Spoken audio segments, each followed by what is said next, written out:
Peace, family. This is your brother, Marc Lamont Hill. Welcome to Night School. Every night here on the Marc Lamont Hill official YouTube channel, we hold Night School, where we break down the most controversial subjects, most engaging debates, the most interesting topics going on in the world today. And today is a little different because we're doing it in the daytime, but we'll talk about that later. I want to get right to the stories. Won't be here long, but I wanted to make sure that we covered everything that that's important to cover. We're going to start with, obviously, the biggest thing in the world right now, which is Iran. Iran's supreme leader is dead. An elementary school full of little girls was bombed, and Donald Trump says this war could last another 5 weeks. The United States and Israel launched a full military campaign against Iran, and as of Monday, there's no exit plan in sight. President Trump said that U.S. operations will likely run 4 or 5 weeks and that he's prepared to go, quote, far longer than that. The goal, according to Trump, is to destroy Iran's missile capabilities, to wipe out its navy, and to prevent Iran from ever obtaining a nuclear weapon. Here's the scope of what we're dealing with right now. The Iranian Red Crescent Society reports at least 555 people have been killed in the U.S.-Israeli operation. In Israel, 11 people are dead from Iranian missile strikes. In Lebanon, Israeli retaliatory strikes against Hezbollah killed at least 52 people and wounded 154 more overnight. 6 U.S. service members have been confirmed dead. And then there's this. Iran's foreign minister posted an aerial photo showing rows of graves for more than 160 girls killed in a strike on an elementary school in Minab. He said, quote, their bodies were torn to shreds. Now, the U.S. and Israel have not commented on that specific strike, of course. Also in Israel, 3 siblings, Yaakov, Abigail, and Sarah Beitin, were buried at the Mount of Olives in Jerusalem Monday night after an Iranian missile hit a shelter inside a synagogue at Beit Shemesh on Sunday. Now, this war is not staying contained to Iran. It's not staying contained to Israel. Hezbollah fired missiles into Israel for the first time in over a year, directly responding to the killing of Iran's supreme leader, Ayatollah Ali Khamenei. Iran-aligned militias in Iraq launched drone attacks on U.S. troops at the airport in Baghdad. And Kuwait accidentally shot down 3 American F-15E Strike Eagles while trying to intercept Iranian aircrafts. All 6 pilots ejected, and they're all in stable condition. Now, the U.S. military says that B-2 stealth bombers have hit Iran's ballistic missile facilities with 2,000-pound bombs. And as of yesterday, 11 Iranian warships have been taken out in the Gulf of Oman. But here's what's rattling the entire global economy. And we'll get to the other stuff.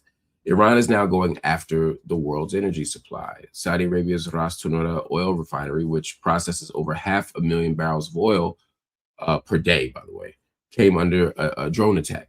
And of course, Qatar, one of the world's top suppliers of liquefied natural gas, shut down production with no timeline to restart. European natural gas prices jumped 40%. Ships are being attacked in the Strait of Hormuz, and the narrow passageway through which 1/5 of all the oil traded in the world passes is now extremely vulnerable. That is the Strait of Hormuz, to be clear.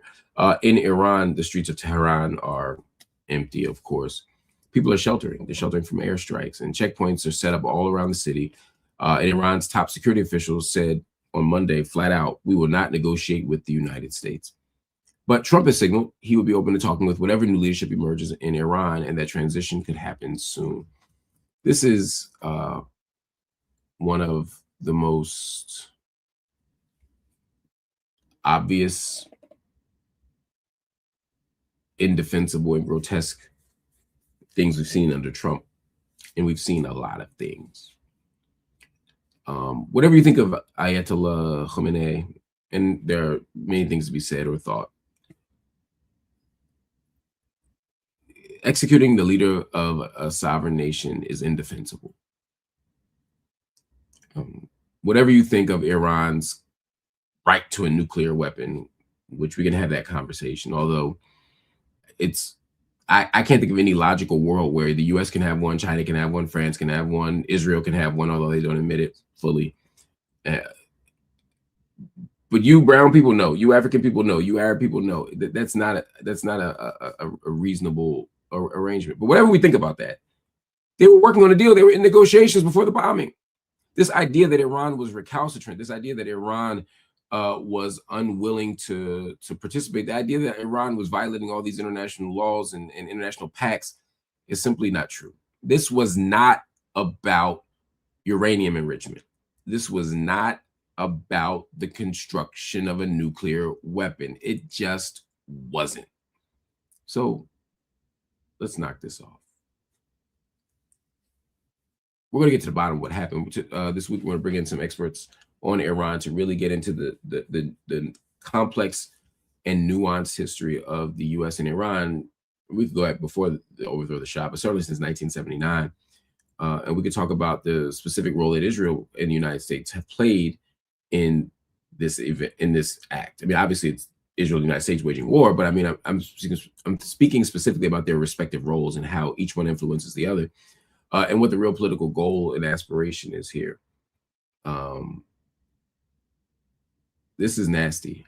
And while some of you will focus on the second part of what I said, which was sort of the impact on the global economy, I hope we don't lose sight of the fact that babies are dying. Children are literally dying in the streets from these actions that are entirely preventable, entirely avoidable, and entirely indefensible. All right, y'all.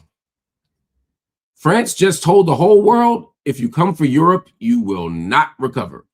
French President Emmanuel Macron stood on the coast of France this Monday and made it plain Europe is done waiting on the United States to protect it. Macron announced that France will increase its nuclear warheads above its current level of under 300, and for the first time ever, will allow nuclear-armed French jets to be temporarily deployed to allied countries across Europe. He's calling it forward deterrence. Now, France is the only nuclear power left in the EU, the European Union, since Britain left in 2020, and Macron is now moving those weapons closer to Russia's front door. Talks are already happening with 8 countries, Britain, Germany, Poland, the Netherlands, Belgium, Greece, Sweden, and Denmark. But here's what he made crystal clear. Nobody else is getting their finger on the trigger. France, and France alone, will decide if those weapons get used.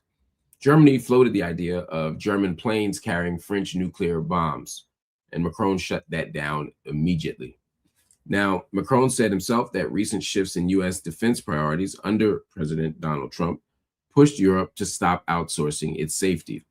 German Chancellor Friedrich Merz and Macron released a joint statement saying the two nations will deepen deterrence cooperation this year, including German military participation and French nuclear exercises.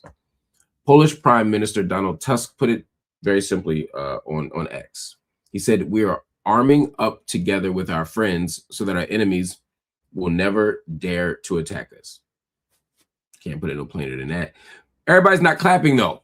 The International Campaign to Abolish Nuclear Weapons, that's the group that won the Nobel Peace Prize in 2017, called this a direct threat to global peace. Their executive director, Melissa Park, pointed out that France already spent $6 billion on nuclear weapons in 2024 alone, and this expansion will cost even more. She called it a nuclear arms race that, quote, nobody can afford. And Russia's watching all of this. Critics warn that Moscow could see this as a major provocation, and that risks escalation, and it risks it at a time when Russia is already in a full-scale war in Ukraine. So what happens next? Europe starts integrating into French nuclear exercises this year. France begins ramping up its warhead count for the first time in since 1992, so it's 34 years. It's serious business.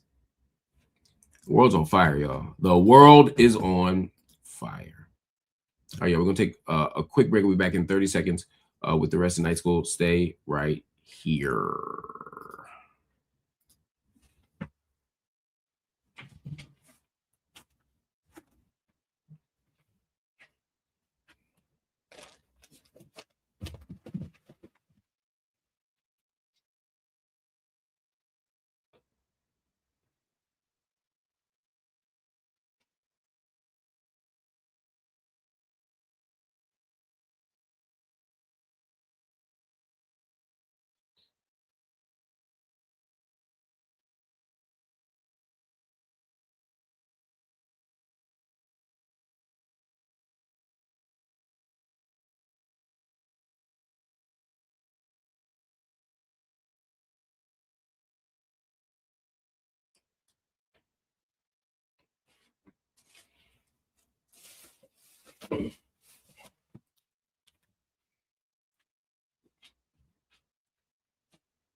All right, welcome back to Night School. We got to talk about the Epstein stuff, man. My God, it doesn't ever end.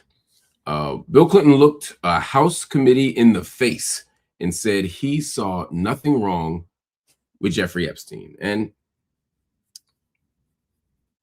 Hillary Clinton says she don't even remember meeting him. A House panel just dropped the deposition videos of both Bill Clinton and Hillary Clinton today, or yesterday, I should say. And these weren't quick interviews. We're talking about hours of questioning over 2 days, last Thursday and Friday. And now we got to deal with the aftermath. If you don't know, Jeffrey Epstein was a convicted sex offender who pleaded guilty in 2008 to soliciting prostitution from an underage girl. He was found dead in federal custody in 2019 while awaiting trial on federal sex trafficking charges. In the deposition video, Bill Clinton says he first met Epstein in 2002 when he flew on Epstein's private jet for what he called humanitarian work, and claims they parted ways the very next year in 2003. He told the committee, quote, "There's nothing that I saw when I was around him that made me realize that he was trafficking women." But here's where it gets complicated. Epstein visited the White House multiple times during Clinton's presidency. There are photos of these two guys shaking hands. Now, Bill Clinton, of course, once again says he doesn't remember those interactions. What else is he going to say? Hillary Clinton went even further. It says she doesn't even remember meeting Epstein at all. I believe her, but we'll talk about that. Now, the committee is not just after the Clintons specifically. Lawmakers are searching for accountability from anybody who may have known about Epstein's abuse of underage girls and looked the other way. Now, when I say anybody, of course, I mean anybody except Donald Trump and his close circle of friends. You know, they're off limits for some reason. But the Clintons answered the questions under oath, which means if they say anything that was proven or that could be proven false, the legal exposure becomes very real and very fast. We got more stuff on the way. After watching Hillary Clinton, and she was not happy. Hillary wasn't happy with the questions. She wasn't happy with finding out the stuff got leaked. She stormed off at one point. It was very interesting.